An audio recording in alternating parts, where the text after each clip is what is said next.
Yeah, just kind of looking back to last week's game. Tale of two halves, obviously. We kind of executed our plan in the first half and held the ball for a lot. And defense got off the field quickly, and then they flipped the script on us the second half and kind of did the same thing to us. And then it can be a tight ball game real quickly. But I thought our guys played hard. They really did. A lot of guys very tired after that game when you get a lot of reps. And it's interesting because we had so many reps in the first half on offense. I think some of the guys were tired. And in the second half, it was the other side of the ball. And so they competed hard, played hard. We're always learning some things from these guys, and that's kind of how it goes through the season. So on to the next. UCLA obviously executed well in the second half. Did they do anything real different? Did they change anything up a lot on you? Not really. No, they didn't. They just kind of executed, and quarterback did a nice job getting the ball out of his hands, and they just kind of kept chipping away and keeping them in manageable situations, and threw a couple downfield, but it's kind of just chipping away.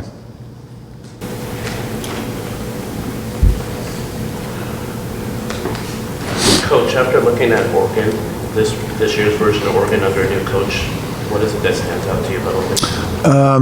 Well, the defense, same. Structure, scheme. Coach Levitt does a great job there, so we've seen him for a while. And their offense is significantly different. A lot of the pistol influence from Jim Mastro, who we've known for a long time, was at Nevada, Coach Alt. So that's much different. And they do a nice job, and those guys are all playing hard. It's an excellent team.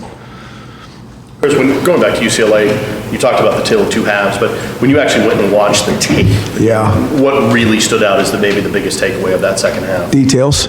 It's always the details. It's not any one thing. It's all details, though. Not kids not playing hard, not kids completely out of position, all that kind of stuff. It's just a little bit here, a little bit there, and you get tired a little bit, those type of things, and it's just like clockwork. It always is this time of the season. It's like you've seen a lot of things, and kids kind of know how it goes, but it's going to be like, can you execute your technique and your assignment a little bit better than they can? And that's really what it was. We didn't have any blown coverages or anything like that, or guys that were massively out of gaps. It was just like they executed at times a little bit better than we did.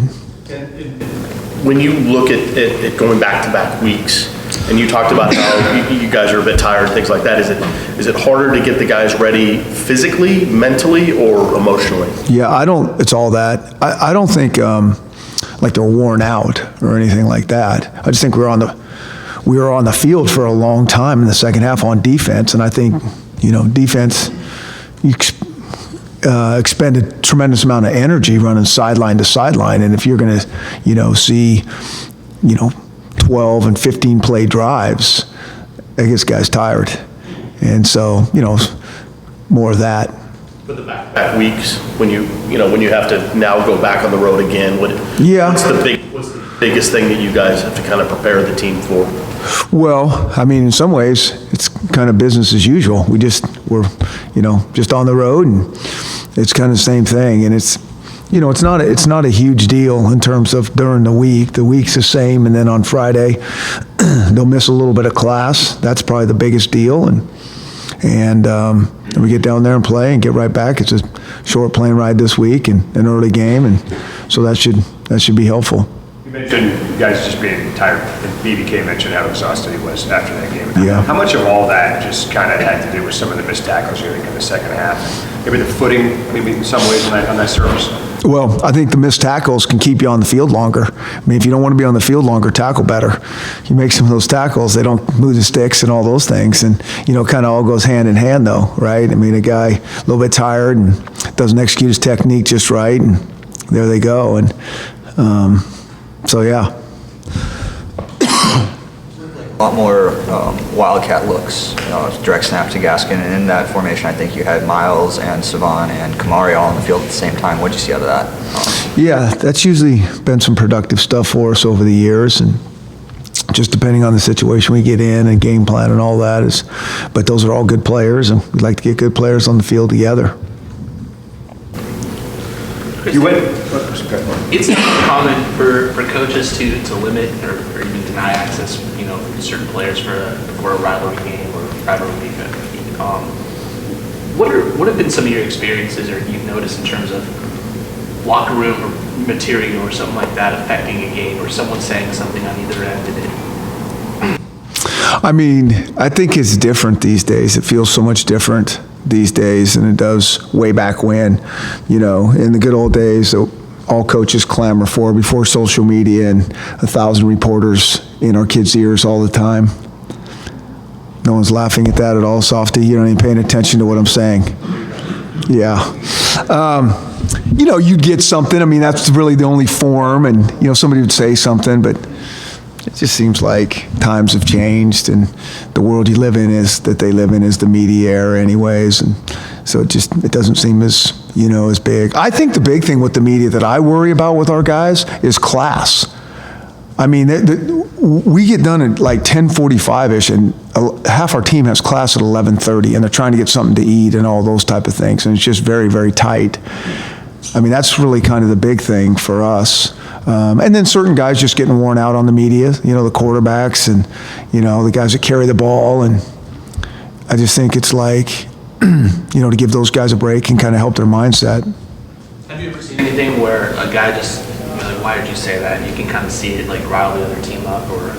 Yeah, I mean, you'll see that now and again. I mean, in the old days, because you didn't have to deal with the media and social media, nowadays, I think every team pays closer attention to that, not just in terms of like, playing another team, but just your life in general of just like, really, you want to put that out there? You want to say that about yourself and all those type of things. So, yeah. The bulletin board material, I guess, of what matters. Do you see any sort of actual effect on the field? Can you even see it? Does it last a series? Or? Well, I think that, a lot of times, like that's, like a great speech at, pregame. I mean, I think that wears off very, very fast. You got to go play, I mean, what guys are going to be more motivated now to play harder. I mean, that's why I always, kind of say to you guys, I mean, these kids play hard. They care tremendously. They're locked in. They're going as hard as they can. And so I don't know if it's much of a difference. I know it gets fans riled up. do you feel a rivalry with them? With you? Every Monday, like I come in here with a chip on my shoulder when I'm looking around to see if you're here or not, and there you are. So I guess it is rivalry week, Softy. You know what? I mean, I get the history. I get it as well as anybody from my background. And so, but I also think it seems like every week is just a huge game to us. Like everyone's got us circled and all those type of things. And so that's why we just concentrate on ourselves. I mean, that's just our MO. It's like, okay, what's this offense? What's this defense? What's this special teams look like? How do we solve this? And it's just about us bringing the right energy and preparing correctly. You went with Brew at the end of the game on Saturday at a pretty crucial moment. And kind of talk about why you felt like you trusted him there to take those carries. You're talking to the wrong guy. I don't ever... Keith Bonifa puts guys in, and Miles had carried a lot. Miles is a warrior. Miles is our player a week again. He could probably be it every week. I mean, what that guy does, people just don't realize till you put the tape on, and like we say, the pounding that those guys take and all those type of things. And so, you think Savon's the next guy in, and it's not. We got confidence in all those guys, and I thought it was kind of cool. To see it. Talk about that last series, the last touchdown series you guys had with Miles. Just kind of going to him continuously and. Yeah, and I don't think it was necessarily a conscious effort, which maybe it was by Bush. I think you game plan during the week and you get in these situations and these spots on the field, and that's what you're going to go with. But it's probably also pretty good coaching to get the ball to him as much as you can when it matters the most. He was this side during a game. It looked like Miles was kind of holding his shoulder a little bit there late in that game. How do you kind of just figure out? I see what you're doing. He's fine. He's going to play. We're good to go. Move on. Next question. I mean, really? You Talking about the history of this rivalry, what makes UW-Oregon unique? Yeah, I don't know. I really don't. It's been back and forth, and, I don't know. But like I said, I mean, we got seems like a lot of rivals. I mean, playing Stanford's been a heck of a battle, and Wazoo for sure, and, now with Justin and some guys we know down there at Cal, it's every week is big week. You've been on both sidelines too at Autzen.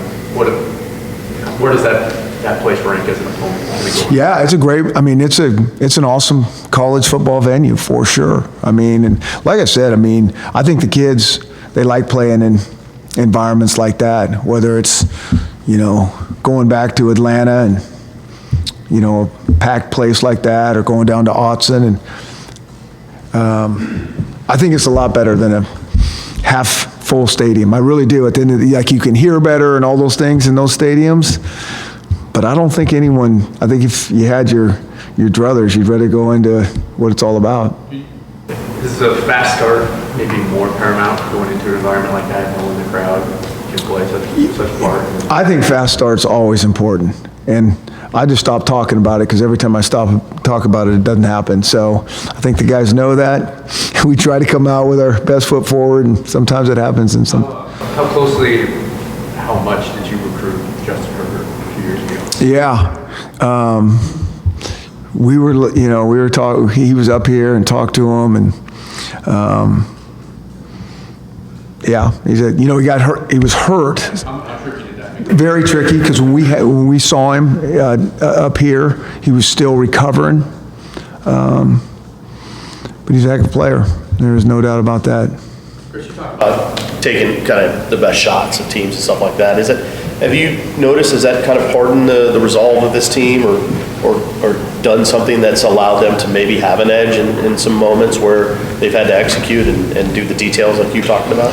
Yeah, I think it comes down to that competitive spirit, and what type of guys you have that'll compete, and all you can do is kind of set the table for them, and how it's going to be. And I think they know. I think the better anybody does, the more people are going to pay attention to you, and and so it is what it is. Yeah. Herbert's obviously a little bit different quarterback than we saw a couple of years ago. How does this new, the pistol-based offense kind of accentuate his skills? Well, what it does is they run the heck out of the ball. They do a great job of running the ball. And anytime you can do that,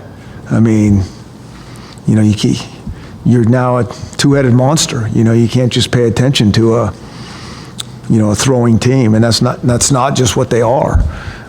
They're a running team first and foremost, with a guy that's a great thrower. I know you didn't like the point by Jake 2 years ago, the penalty on his first touchdown down there, but what do you think about the way that your fan base has kind of rallied around that moment and that? I don't know anything about that, to tell you the truth. I have no idea what you're talking about. Our fans rallied around that. Yeah, I didn't like him pointing. We haven't talked about it since 2 years ago. I don't even know why we're bringing it up now. Actually, I do know why you are, but go ahead. By the way, just for the record, I was not asking you if Gaskin was okay for Saturday. I was talking about how do you decide if a player needs to come out, because I assume most guys will want to stay in a game and fight through an injury, but how do you? You talk to them. It's that simple, Guys get tired, guys get banged up. That's how it is. And, these are tough kids, and they talk to us, and they want to be in there, but they also get it. It's like, okay, maybe I'm tired, maybe I'm whatever, and could we put Miles in there? For sure. But, I didn't even bat an eye. I didn't even know Sean was in there until he slithered in for a first down, and that's how it was. Talk about on those quarterback sneaks, they weren't just sneaks. You're getting really good push up there. Did that surprise you, or were you just? Yeah. We thought that would work. You're getting 3, 4, 5 yards. Yeah, I think when you get that much yards, sometimes it's surprising. Sometimes the line get off on the snap count and get their pads down, and those are probably a little surprising. You're not really counting on getting that many yards, but they did a good job with it. Linemen like that, right? When they get 4 or 5, yeah, for sure. Talking about getting teams' best looks, Nick Harris after the game was saying that every team that you guys have played so far has been giving you their weirder looks. There's some stuff that maybe hasn't shown up on film. Is that something you've noticed? Well, I think that's football. I think that's college football. Back in the good old days, the offensive teams really game planned and came out with new wrinkles every week. And, that thing switched, I don't know, 8 years ago, 10 years ago, where the defensive guys are like, enough of that. We got answers too. And so, you live in the bully syndrome. If you got a problem, they're going to keep picking on it till you fix it, till you stand up and fix it. And that's how it is on, in all phases. They study tape. We got more tape than we know what to do with in terms of studying. And they just, figure out what they think your weakness is. And if you haven't done something well, they're going to come back to it. I mean, that's every week. And so that's just football to me. I mean, that's just game planning. I mean, coaches aren't going to just do exactly what they do. It's a balance of, they keep their core the same, and then they always have wrinkles off it. And that's every week. What do you make of the running back situation? They've had, I think, 3 or 4 different guys lead them in rushing that you give it lead, Vardell and Brooks. I think it's good. I think Vardell runs hard. I mean, that guy puts his pads down, and that's a little bit of the pistol offense. It is a downhill, hard-nosed run game, and he fits it to a T. I mean, we saw those guys in Nevada. They always had, 1,000-plus yard rushers, and it's because of that style, and they find creases, and it is a hard-nosed, type run game. And he's really good in it. And, they played some other guys as well that are good in it too, but he's the guy that's really done a great job with it so far. Are we getting to the point in the season now where you start to give the true freshmen another look because they've had a lot of practice time, but now all of a sudden you talked about the guys kind of getting tired and maybe a little banged up, obviously, as the season goes? Yeah, and so I want to make sure the point of, you get tired when you got to stay on the field for 13 and 15 play drives. So that's different than, worn out and all those type of things. We pay close attention to what you're talking about there. But yes, you're getting deeper into the season where, okay, now with this new rule, is this guy ready to go? Can he help us somehow, some way? And so we are looking at some of that. And we were, even last week as well, that situation didn't just present itself. Does it matter whether it's a road game, home game? No. Do these things consider it all? Not to us. It doesn't matter road game, home game. No, it just kind of, probably the position and then maybe depth into the season, in terms of where you want to use the games if you're going to do it that way, and that type of thing. Did your back feel better after sitting on grass for 4 hours Saturday? Actually, it does. Yeah, it does. I don't know if that helped us or hurt us. We're on, it's the second time all year we've been on grass. So, but it didn't seem like there was a bunch of slipping and those type of things. You've been in situations before where you've had to buy facing a team that had played the week before. Yeah. Does that stuff really matter on game day the next week? Yes. Tremendously. I mean, you talk about you're in the season and guys get rested up and coaches have all that time to watch stuff, and I mean, it's a help. This is an old question, but you've had a few guys on the offensive line, or at least early on, got banged up and moved some guys around. How, in general, is the depth building on the offensive line? I know you never have enough. Well, I think so. I don't think it's different than it was a few weeks ago. The guys are practicing hard, and, the 2 guys that we've kind of been rotating is, Hilbers and Henry Roberts, and Boomer gets in there at center now and again, and so those are the guys that have kind of seen significant time. But the other guys, we still have some other guys that are getting significant reps in practice, and we just haven't used them there. But I think those 3 guys are the guys that I keep thinking about in terms of that. Jackson Kirkland figured out his first half season at right guard. Yeah, I think he's, like anybody, I think he's making good progress. I think there's a lot of learning still going on in a good way. And I said in a good way, but,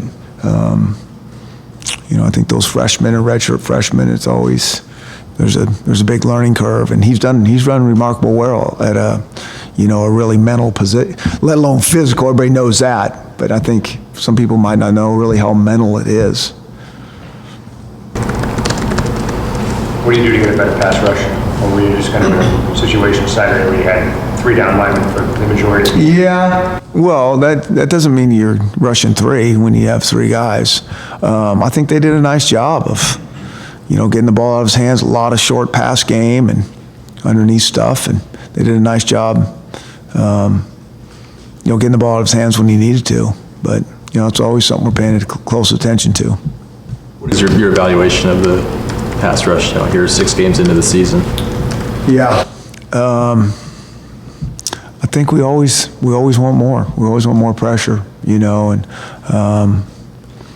but it is a cat and mouse game, because if you bring a bunch of pressure, they're going to get it out quickly, and and then you stop doing that, then they're going to hold it and throw it downfield. So we're always analyzing and trying to figure that one out. Chris, for a game like this, there's always a pretty big UW crowd that corner of the end zone there down in Eugene. How much does that fire your guys up, you think, to see that coming up? Yeah, I mean, it's hard to go on the road for sure, and even like last week at UCLA, there was a really big Washington contingent. It was awesome. I mean, there was one time, I think there was a call being reviewed and everybody cheered, and I thought it went for UCLA, and then I'm like, oh, that's our fans. It's just awesome. So, I mean, anytime you're on the road and you can get people there, it truly helps. You have to talk to your guys about maybe making sure things don't get extra chippy in a game like this on Saturday. I mean, I know you talked about that anyway, but no extra emphasis on. No, I mean, I think the environment is something, and we've been working on that every single week. Just on offense with the noise and all those type of things. But I think it's like I keep saying, I mean this sincerely. I mean, that's the beauty of college football. I like to go into those energized stadiums, and I think it's fun for the guys. I would like it to be a scrimmage and like no fans and no media, and that would fire me up. This last weekend, I think there was 7 or 8 Top 25 teams that lost. Do you start to get to this point of the season where almost, I know you take every week, 1 week at a time, but is it almost a survive and advance type of mentality that you have to approach it? I mean, yeah, I don't really know.